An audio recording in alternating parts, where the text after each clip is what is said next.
اعوذ باللہ من الشیطان الرجیم، بسم اللہ الرحمن الرحیم۔ میرے معزز طلباء السلام علیکم۔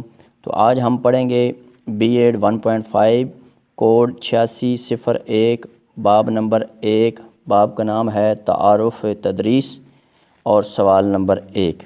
تو چلتے ہیں ہم اپنے آج کے سوال کی جانب۔ سوال نمبر 1 ہے، تدریس کی تعریف کریں اور نظریاتی تناظر میں اس کی وضاحت کریں۔ جواب: تدریس کی تعریفیں بچے کے سیکھنے کا انحصار کمرہ جماعت میں قائدانہ کردار ادا کرنے والے استاد کی لیاقت اور مہارت پر ہوتا ہے۔ اساتذہ وہ افراد ہوتے ہیں جو کہ طے شدہ قواعد و ضوابط میں کام کرتے ہوئے طالب علم کی صورت میں ابھرتے ہوئے دماغوں کی حقیقت کا سامنا کرتے ہیں۔ تدریس ایک آرٹ اور تعلیمی عمل کا نام ہے۔ اس عمل میں مختلف طریقوں کی مدد سے طلباء کو سیکھنے کی جانب راغب کیا جاتا ہے۔ استاد سب سے پہلے مختلف اشیاء کے بارے میں طلباء کے نقطہ نظر سے آغاز کرتا ہے، یعنی وہ سب سے پہلے اس بات کا جائزہ لیتا ہے کہ طلباء کسی موضوع کے بارے میں کیا جانتے اور سوچتے ہیں۔ پھر تدریس کے ذریعے طلباء کی سوچ، عمل اور احساسات پر مثبت انداز میں اثر انداز ہوا جاتا ہے۔ تدریس کی تعریف ہم یوں کر سکتے ہیں: تدریس ایک ایسا عمل ہے جس میں طے شدہ نتائج کی وضاحت اور ماخوذ تعلیمی حکمت عملیوں کی نشاندہی کا ابتدائی ڈھانچہ فراہم کر کے طلباء کو تعلم کے لیے تیار کیا جاتا ہے۔ اساتذہ کمرہ جماعت میں طلباء کو سیکھے گئے امور کی مشق اور اس کے اطلاق کے کافی مواقع فراہم کرتے ہیں۔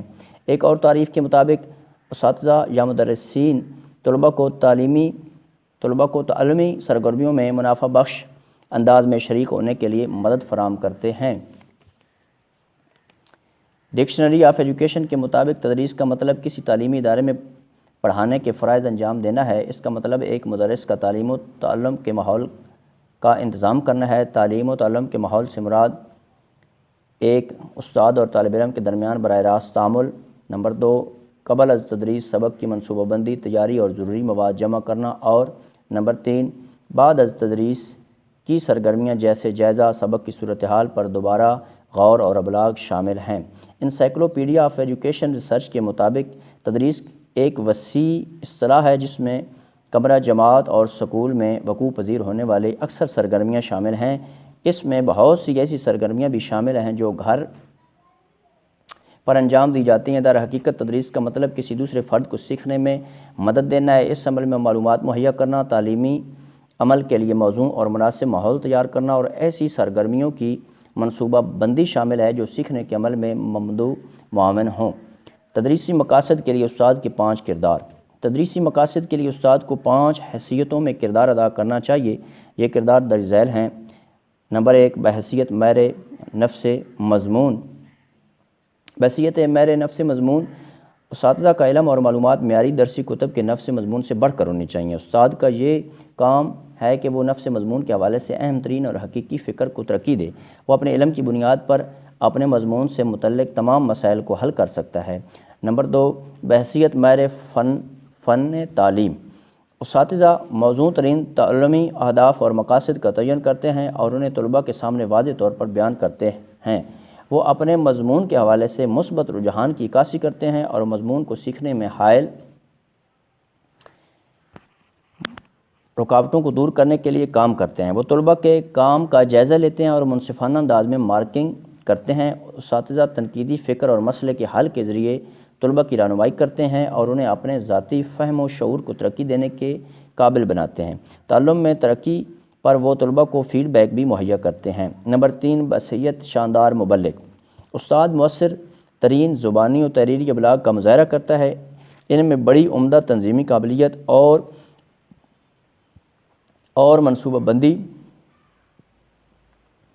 کی مہارتیں پائی جاتی ہیں۔ وہ طلباء کو بھی مؤثر ابلاغی مہارتوں کا استعمال سکھاتے ہیں اور تدریسی عمل کے دوران موزوں اعانات کا بہترین استعمال کرتے ہیں۔